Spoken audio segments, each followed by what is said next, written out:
এই জাল নথি এবং পাসপোর্ট চক্রে গতকালই আপনারা জানেন যে সমীর দাসকে পুলিশ গ্রেফতার করেছে। এই ঘটনায় আরো দুজনকে গ্রেফতার করেছে পুলিশ।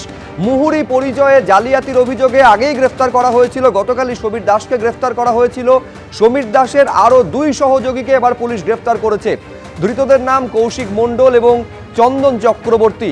এরা জাল নথি তৈরিতে যুক্ত বলে খবর পুলিশ সূত্রে। সমীরের আরো এক ঘনিষ্ঠ সহযোগীর খোঁজ চালাচ্ছে পুলিশ।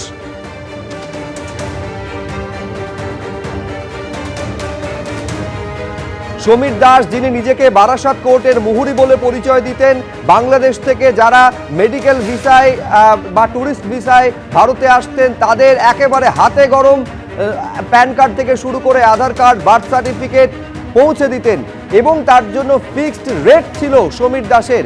যে রেট বাংলাদেশে অচলাবস্থা তৈরি হওয়ার পর অর্থাৎ এই অগাস্ট মাস থেকে সেই রেট অনেকখানি বেড়ে যায়।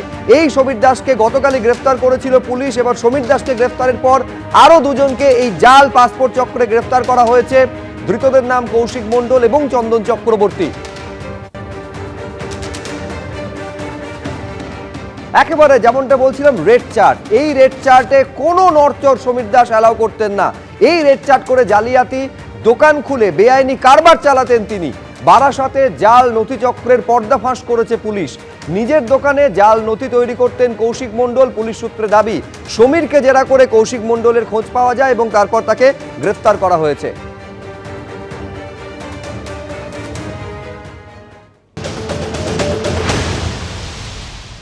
বাংলাদেশি নাগরিকদেরকে এদেশের নথি তৈরি করার অভিযোগে ইতিমধ্যেই বারাসাতের নবপল্লীর বাসিন্দা সমীর দাসকে গ্রেপ্তার করেছে বারাসাত থানার পুলিশ। তাকে জিজ্ঞাসাবাদ করে তার দুই সহযোগীর হদিশ পাওয়া গেছে। একজনের নাম কৌশিক মণ্ডল, যার বাড়ি বারাসাতের চৈতন্যনগরে। অপর একজনের নাম হচ্ছে চন্দন চক্রবর্তী, বাড়ি মধ্যমগ্রামে। আমরা এই মুহূর্তে রয়েছি শীতলাতলা রোড, এই চাদুর মোড় এলাকায় বারাসাতে। সেখানে কৌশিক মণ্ডলের এই দোকানেই থেকে আধার কার্ড তৈরি করা হতো এবং সমস্ত নথি তৈরি করা হতো এবং বছর তিনেক ধরে এই ধরনের কাজ কারবার চলতো এই দোকানে। এলাকার বাসিন্দাদের কোনো সন্দেহ হয়নি, তবে বাইরে থেকে লোকজন আসতো, তারা অভিযোগ করছেন। এবং গতকাল পুলিশ তাকে গ্রেপ্তার করেছে এই সমীর দাসের সহযোগী হিসাবে। অর্থাৎ সমীর দাস যে সমস্ত নথি তৈরি করতো সেগুলো এখান থেকেই তৈরি করা হতো বলে পুলিশ সূত্রে জানা যাচ্ছে এবং তাকে গ্রেপ্তার করা হয়েছে। এলাকার যারা বাসিন্দা আছে তাদের সাথে কথা বলার চেষ্টা করব। আপনারা কি জানতেন এখানে কি তৈরি হতো? না, এমনি জানতাম না। এখানে অনেক ভিড় দেখেছি, অনেক লোকজন থাকতো। কি তৈরি হতো আমরা যে সাধারণত বুল সংশোধন এই সমস্ত করে জানতাম, কিন্তু ওই যে এতে জড়িত আমরা কেউ জানতাম। বাইরে থেকে লোকজন? বাইরের থেকে বলতে এখানে অনেক লোকজন আছে। অ্যাকচুয়াল বাইরের থেকে কারা আছে সেটা তো আমরা পরিচয় নেই, জানি না। আসলে লোকজন আছে দেখি, বাইরের কোটা সেটা আমরা জানতাম। এই কদিন আগে আমরা এখানে আড্ডা মারছিলাম, দেখলাম যে বেশ কিছু লোক এখানে এসছে। কেউ টোটো করে, কেউ ভ্যানে করে, কেউ চার চাকা গাড়ি নিয়ে। বিভিন্ন লোক এখানে, কিছু লোক ঢুকছে আর কিছু লোক বাইরে এদিক ওদিক ঘুষুর ঘুষুর করছিল। আমাদের একটা সন্দেহ হওয়াতে ওকে জিজ্ঞাসা করা হয়েছিল। ও বললো এই আধার লিঙ্ক করানোর জন্য এসছে, ব্যাস এইটুকু, এর বাইরে কিছু জানি না। প্যান কার্ড করতো এখান থেকে, তারপরে খাজনা ফাজনা যাবতীয় কাজ করতো। তার মধ্যে আধার কার্ড আর প্যান কার্ডটা এগুলো বের করতো।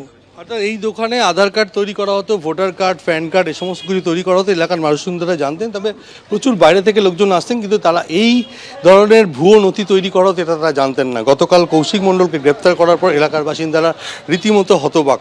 বসিরহাট থেকে এসেছিল কৌশিক মণ্ডল, এখানে স্থায়ীভাবে বসবাস করছিল এবং একজনের থেকে দোকান ভাড়া নিয়ে এই দোকানেই এই ধরনের ভুয়ো নথি তৈরি করা হতো, এমনটাই পুলিশ সূত্রে জানা যাচ্ছে। ক্যামেরায় সন্দীপ পালের সঙ্গে সমীরণ পাল, এবিপি আনন্দ, উত্তর 24 পরগনা। এই জাল নথি তৈরির অভিযোগে প্রথমে গ্রেফতার করা হয় সমীর দাসকে, যিনি বারাসত আদালতের মুহুরী বলে নিজের পরিচয় দিতেন। খুব অল্প সময়ের মধ্যে সমীর দাসের একতলা বাড়ি পেল্লায় চারতলা বাড়িতে পরিণত হয়। এই হচ্ছে সেই বাড়ির ছবি। বারাসতের নবপল্লীর সমীর দাসের এই অট্টালিকার হদিশ পেয়েছে এবিপি আনন্দ।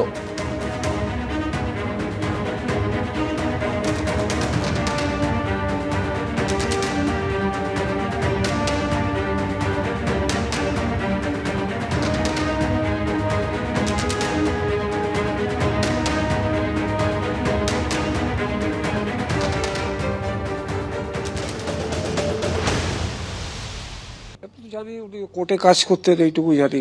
কোর্টে ঘুরে কাজ টাজ করেন, এইটুকুই জানি। হ্যাঁ, আরও একটা দোকান ছিল, ওরা মুদিখানার দোকান। এমনি টুকটাক মেলামেশা করতেন উনি, কাজের ফাঁকে যেটুকু সেটুকু। 20-22 বছর ধরে আছে। বাড়িতে দুই ছেলে, ওরা ওয়াইফ। একটা ছেলে পুলিশের চাকরি করে, আর একটা আপনার দাঁতের ডাক্তার, কিসের ডাক্তার। আসা যাওয়া করে তো দেখি, আসা যাওয়া করে। হ্যাঁ, পার্টি ফাটি করতে দেখিনি কখনো সেরকম কিছু।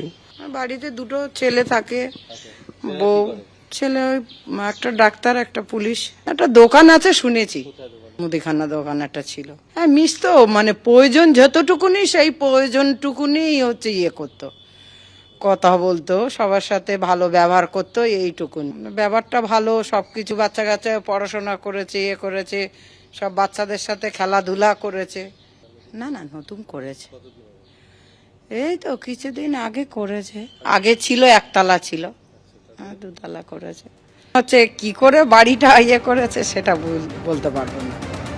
এখন প্রশ্ন হচ্ছে, জাল নথি তৈরির কাজ এই যে সমীর দাস দিনের পর দিন করে গিয়েছেন, স্থানীয় প্রশাসন কিচ্ছু টের পেল না কেন?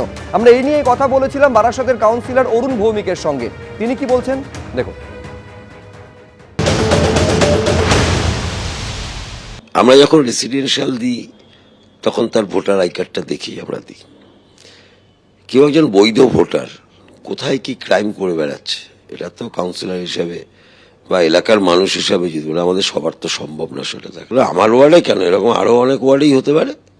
কোথায় হতে পারে, কারা করতে পারেন, এর জন্য তো পুলিশ প্রশাসন আছে, আমাদের গোয়েন্দা দপ্তর আছে, তারা দেখছেন তাদের বিষয়। এবং পাসপোর্ট যত অবৈধ পাসপোর্ট বা কিছু আমরা তো দেখতে পাচ্ছি টিভিতেই, আপনাদের চ্যানেলেই দেখতে পাচ্ছি, আরো চ্যানেলে দেখছি যেভাবে ধরা পড়ছে তারা। এইগুলো আরো কসাস হলে আশা করি আগামী দিনে এই জায়গাগুলো হবে ঠিক।